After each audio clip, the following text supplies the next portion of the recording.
Welcome to Relation Tales. Please like this video and subscribe Relation Tales. We're grateful for each and every one of you. Let us know where in the world you're tuning in from. We'd love to hear from you in the comments. Let's begin. Nothing prepared Ryan Callahan for the gut punch that hit him on that stormy Thursday evening. The moment he opened the hidden security feed on his laptop, his world, 21 years of marriage, trust, fatherhood, everything began unraveling. It started subtly. Celia had texted earlier, saying she'd be late coming home from the firm. Meeting ran over. Don't wait up. Love you.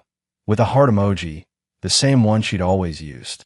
Ryan, exhausted after spending 10 hours overseeing his logistics business, had already ordered dinner, poured a glass of wine, and settled into the leather couch they'd picked out together last year. The surveillance feed hadn't been his first option. He wasn't paranoid by nature. But over the past several months, something had shifted in Celia. Her touch felt more like habit than affection. She had become more obsessed with her appearance, more secretive with her phone, and colder in bed. She still kissed him. She still made love to him. But something about her eyes, those soft hazel eyes that once looked at him like he was her entire world, had gone distant. And there was one man at the center of Ryan's suspicions. Aiden Strickland, managing partner of the prestigious corporate law firm where Celia had worked for a decade. Charismatic, wealthy, always impeccably dressed in dark suits and silk ties. He had the kind of polished confidence that made most men want to punch him on sight. Aiden had already replaced his first wife, an elegant woman Ryan once admired, with a plastic-looking influencer half his age named Kendra. Still, that didn't stop him from openly flirting with every woman at the firm. Ryan had been at the company gala a month ago when Aiden's hand lingered just a second too long on Celia's waist. He remembered how Aiden smirked at him while spinning Celia across the dance floor. It wasn't friendly, it was predatory, but Celia had brushed it off. Oh, come on, babe. Aiden's always like that. He flirts with the chairs. The next day, Ryan bought 4 hidden cameras and 3 listening devices. He was no fool. He was a provider, a builder. He ran one of the most efficient mid-sized logistics companies in the state. He'd sacrificed everything to give Celia a beautiful life, including paying off their daughter's college tuition without blinking. But no amount of income or stability could prepare a man to watch his wife become someone else in real time. That night, Celia arrived home an hour later than she said she would. Ryan, pretending to be half asleep, kissed her cheek as she climbed into bed beside him. But the next morning, when he reviewed the footage from the guest bedroom smoke detector cam, one Celia never even looked at, he watched her walk in alone, dial a number, and whisper with trembling excitement, "The house is ours tonight. He's gone. I want to feel you for real this time." Ryan didn't cry. He didn't rage. He simply shut the laptop, walked into the kitchen, and began planning the most calculated revenge of his life. Celia hadn't just cheated on him. She'd desecrated everything they'd built, right down to the mattress he'd chosen after a back injury. Every inch of their life had been intertwined, yet she'd turned it into a stage for another man's pleasure. But Ryan wouldn't scream. He wouldn't throw things. No, he would destroy them both. Ryan Callahan had always believed in building, not breaking. He built his company from a rented garage with 3 delivery trucks. He built his home, brick by brick with custom blueprints in his own 2 hands. He built a life with Celia, forged in shared dreams and late-night talks on their backyard swing. But now he was going to build a perfect downfall, and Celia wouldn't see it coming until it was too late. After confirming her betrayal through multiple feeds and calls, Ryan didn't confront her. He studied her. For 3 more weeks, he observed everything. When she texted Aiden, when she called him, when she wore lingerie Ryan had never seen before just for him. Their affair wasn't just physical, it was emotional. That was the deepest cut, and Ryan was done bleeding. So, he crafted a script. Trip next month. He told Celia over breakfast, casually spooning sugar in her coffee like he always did. The big logistics expo in Dallas. 2 nights. Won't be back until Wednesday. She looked up, smiled, too quickly. Another expo. Geez, they really keep you busy. She leaned over and kissed his cheek. I'll miss you. Ryan forced a smile. She won't. He waited. Watched her prepare. He saw the way she took more time on her makeup. How she hummed to herself. She even changed the bed sheets, probably to remove traces of Ryan before Aiden arrived. That alone made him nauseous. But he let play out. Because while Celia thought she was orchestrating a night of forbidden pleasure, Ryan was preparing the climax of a far crueler symphony. He didn't go to Dallas. Instead, he spent the night inside his office building, sleeping on the couch in the server room where the security logs would confirm his presence. Every camera would show his car in the lot. Every motion sensor would record his movements. He even waved at a colleague walking out late that night. His alibi was airtight. Then, as midnight rolled in and the streets grew quiet, Ryan moved. He unlocked the back gate of their home. The same gate Celia never locked because she believed they lived in a safe neighborhood. He wore black gloves. His face was partially obscured. His phone was left behind. And in his hands, he carried two things, a steel crowbar and a GoPro. He crept into the house, hearing soft music upstairs. A familiar song. Their song. Celia must have been trying to make the night feel romantic, for a man who wasn't her husband. Ryan reached the master bedroom door and paused. He heard all. Her breathless laughter. Aiden's deep, commanding voice. The bed creaking with betrayal. Their whispers. Moans. Promises. And then, something else. I wish he'd just disappear, Celia murmured. Sometimes I think I'd be happier if he left for good. Aiden's voice responded, smooth and venomous. Maybe he will, babe.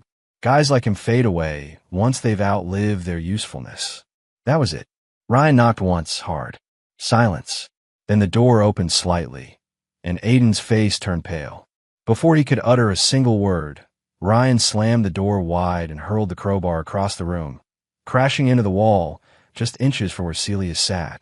Naked, sheets clutched her chest. She screamed. Aiden froze.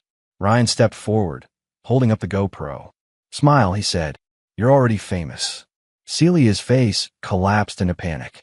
Ryan. Oh my God, please. You said you loved me, he said softly. But I guess that was before you started sleeping with men who wear better suits. You're crazy. Aiden snapped, quickly grabbing his pants from the floor. This is harassment. You break in here and... Ryan pulled a flash drive from his jacket and tossed it on the bed. Everything you said. Every kiss. Every thrust. Every disgusting little whisper. Backed up and triple encrypted. Sent to 3 separate cloud servers and timed for release. Celia looked like she couldn't breathe. You wouldn't, she gasped. I would, Ryan growled. And I will. Unless you do exactly as I say. He laid it out plainly. Celia would agree to the divorce. No court battle. No alimony demands. She'd walk away from the house, the investments, and the marriage with only her job and whatever dignity she could still scrape together. Aiden, he'd keep paying her salary, and he wouldn't fire her. In fact, he'd promote her. On paper, so it wouldn't look suspicious. And if either of you tries anything, Ryan leaned in, voice cold and unshakable. Every partner your firm, Aiden, every client, your wife, they'll all see what you really are. Celia collapsed into sobs. Aiden remained still, his jaw clenched tight. Ryan took one last look at the room, nodded, and walked out. He didn't slam the door. He didn't say goodbye. Because in that moment, he wasn't a husband. He was a ghost. And he just haunted them both. The divorce papers were delivered 2 days later. Celia didn't contest them. She didn't ask for a single thing. Not the car, not the savings, not even the beach house they dreamed of retiring in. She signed her name with trembling hands and returned them through her lawyer. Ryan didn't attend the hearing. He didn't need to. He already knew the verdict. Celia moved out with only a few boxes and a duffel bag of clothes. Ryan didn't speak to her, didn't ask where she'd go. But through mutual acquaintances, he learned she'd taken up a small rental apartment outside of town. Nothing luxurious, just a quiet, cramped space where she could wallow in the shadow of everything she'd lost. At first, Ryan thought it would be enough. But the anger didn't leave. Not really. Because every night when he returned home, empty house, empty bedroom, he still heard her laugh echoing in the corners. He still smelled her perfume on the pillows. Still saw her shadow flicker in the kitchen, pouring wine as she used to. Even worse, he couldn't stop seeing them, her and Aiden, tangled in sheets, whispering things Ryan was never meant to hear. So, he turned that pain into precision.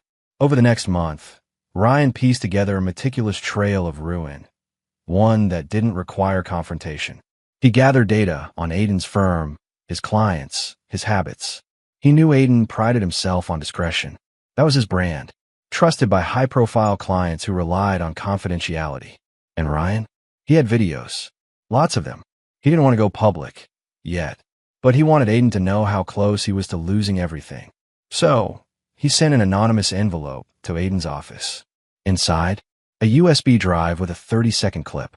Just enough to show Aiden's face, his voice, and Celia's unmistakable laugh in the background.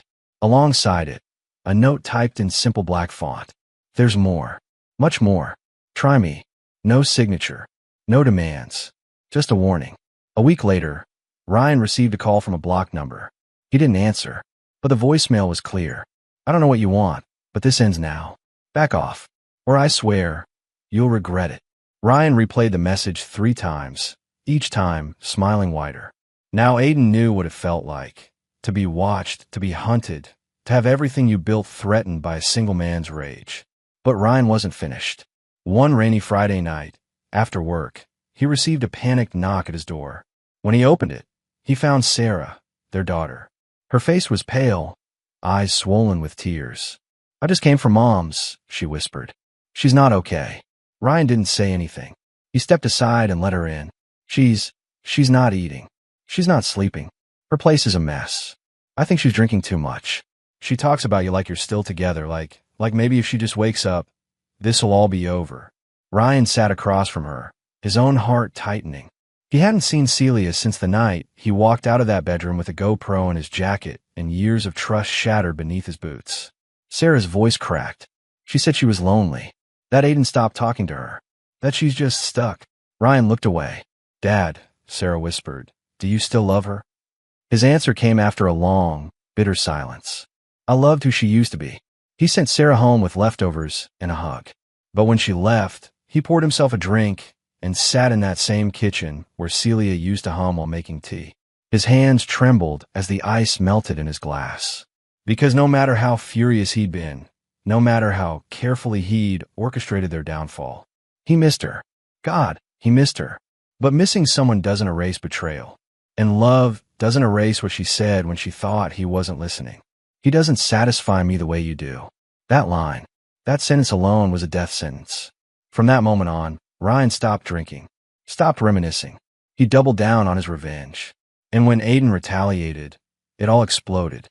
It happened 6 weeks later, in a dark alley outside a downtown bar. Ryan was walking to his car after drinks with his warehouse crew. A few of the guys had gone ahead. He stayed behind to finish his call with a supplier. That's when the first blow landed. A fist, then a boot to the ribs. 2, maybe 3 men. Faces hidden. No words, just raw violence. Ryan fought back. Years of manual labor giving him strength, but he was outnumbered. Blood pooled on the concrete. Bones cracked. He nearly blacked out. But fate wasn't finished with him, because 2 of his workers came back looking for him. Shouted. Scare them off. Call the cops. Ryan was hospitalized. For broken ribs. A concussion. 20 stitches on his scalp. And in that sterile room, under the cold white light, Ryan made his next move. He called Aiden's firm. Left a message. Tell Strickland that Ryan Callahan wants to meet. Friday. French cafe across from his office. Alone. He didn't say why, but Aiden knew. And when that Friday came, Ryan sat at the corner booth, waiting. Friday at 1 p.m. sharp, the door to the French cafe swung open. Aiden Strickland stepped inside like he owned the place, wearing a custom navy suit and a scowl that could slice through glass. Ryan didn't flinch. He sat at a table by the window, sipping black coffee, his broken ribs still wrapped tight beneath his shirt. The bruises on his face were fading, but the fire in his eyes had only grown darker. Aiden spotted him, hesitated, then slowly made his way over. Sit, Ryan said coolly, not even looking up. Aiden dropped into the seat across from him, eyes scanning the cafe. You alone? He asked. Ryan smirked. You worried I brought backup? After the little stunt you pulled in that alley. Aiden didn't respond. He straightened his tie instead, visibly agitated. You're lucky your guys were amateurs, Ryan continued. If they'd done a cleaner job, you'd be facing manslaughter charges right now. I don't know what you're talking about. Aiden snapped. Ryan leaned forward, placing a small folded piece of paper on the table. Aiden glanced at it, then up at Ryan. What is this? Insurance, Ryan said. A link to a private offshore server. 3 backup mirrors. You'll want to check it when you're alone. Contains about 2 hours of footage. High definition. Close-ups. Audio.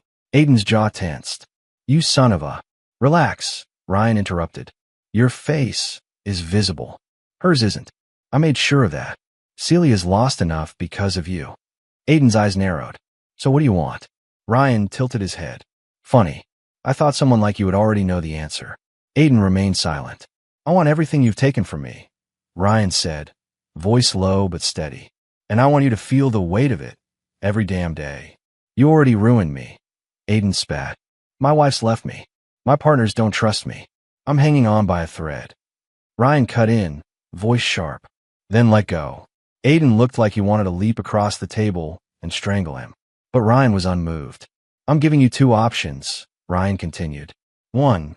You wire $1 million into the account listed on the back of that paper. Call it compensation for pain, suffering, and attempted murder. Or 2. I push a button, and your entire world burns. You're bluffing. Ryan pulled out his phone, unlocked the screen, and slid across. There, paused mid-frame, was Aiden's face, sweaty, shirtless, grinning like a madman above Celia's trembling figure. The timestamp matched the date of Ryan's supposed business trip. The color drained from Aiden's face. You've got 72 hours, Ryan said, taking his phone back. You pay. You vanish. And you never come near me or Celia again. Aiden swallowed hard. And if I do? Ryan leaned forward until their faces were inches apart. Then I destroy you slowly. Publicly. Permanently. He stood, buttoned his jacket, and walked out, leaving Aiden behind, clutching that tiny piece of paper like it held his soul. 3 days later, the money was wired. Ryan didn't spend it. He donated half to a women's shelter in Celia's name. The other half went into a trust for Sarah's future children, his way of ensuring something good came from the ashes. And as promised, he never leaked the footage. But Aiden didn't know that. He lived in constant fear, watching every email, checking every media outlet, waiting for the moment his world would collapse. His paranoia became so overwhelming that he took an extended leave from the firm and moved to a remote estate in Vermont, far from anyone who knew his name. Celia never heard from him again. And Ryan? Ryan finally breathed.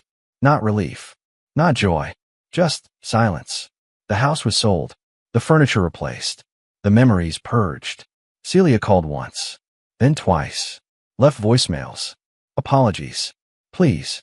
I'm not asking for us to get back together, she said in one message. I just want you to know, I never stopped loving you. Not really. I just got lost. Ryan deleted the message. Some betrayals can't be walked back from. But what haunted him most wasn't the infidelity. It wasn't even the image of Celia with another man. It was the lie she told herself. That love and betrayal could coexist. That a broken promise could still be salvaged. Ryan knew better. He knew love wasn't measured by words. It was measured by loyalty. By who you chose in moments of weakness. And Celia hadn't chosen him. She'd chosen himself. And in doing so, she'd lost everything. Years passed, and the wreckage settled like dust. Ryan Callahan didn't date at first. He worked. He traveled. He picked up fishing again, something he hadn't done since his 20s. He poured his energy into rebuilding a quiet, stable life in a coastal town, far from the city that held too many ghosts. He never told anyone the full story. His colleagues only knew he'd gotten divorced. His neighbors assumed he was a widower, and Ryan let them believe what they wanted. He didn't know the world explanations for scars it hadn't seen. Celia, meanwhile, withered under the weight of her decisions. The woman who once lit up every room she entered now walked like her body carried 1,000 invisible pounds. She kept her job at the firm, thanks to Ryan's conditions, but it came with consequences. Aiden's name was never spoken again, but the whispers never stopped. People noticed the reassignment, the cold stares, the way even the interns looked at her differently. She was no longer respected. She was a cautionary tale. And Aiden, he retreated into obscurity. The once vibrant power player with a trophy wife and a Porsche developed anxiety, so severe he barely left his property. He lived like a man under siege, convinced the footage would leak someday. That Ryan would come back. But Ryan didn't. He didn't need to. The silence was louder than any revenge. Still, the emotional echoes lingered. Sarah continued to see her mother, but things were never the same. Trust is delicate, especially when a child watches one parent destroy the other.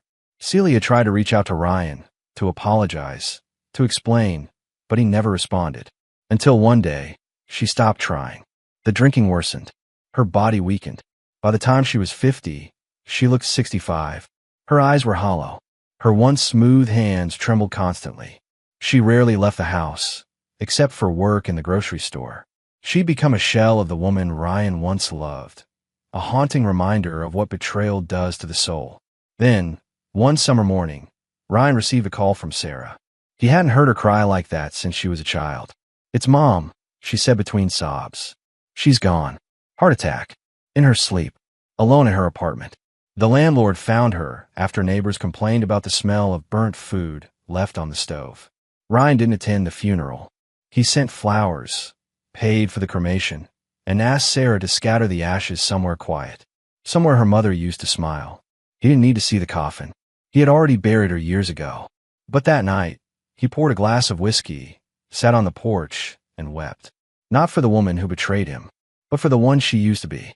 The girl who danced barefoot in their living room, laughed in the rain, and once kissed his knuckles as he drove them home from the hospital with baby Sarah in the back seat. That woman, he had loved her beyond measure, and she had shattered him in return. Eventually, the pain faded into something else. Not peace, not forgiveness, but acceptance. Ryan remarried 3 years later, a quiet, intelligent woman named Elise who ran the town's bookstore. She had a gentle voice, a kind heart, and the patience of someone who had known loss. She never pried, never tried to fix what couldn't be fixed. She simply stood beside him, offering companionship instead of rescue. They lived modestly, cooked dinner together, took long walks by the water. She made him laugh again, made him feel less alone. But Ryan never used the word forever again. Not after Celia. She had taught him that forever was fragile, conditional, breakable, and yet he found contentment.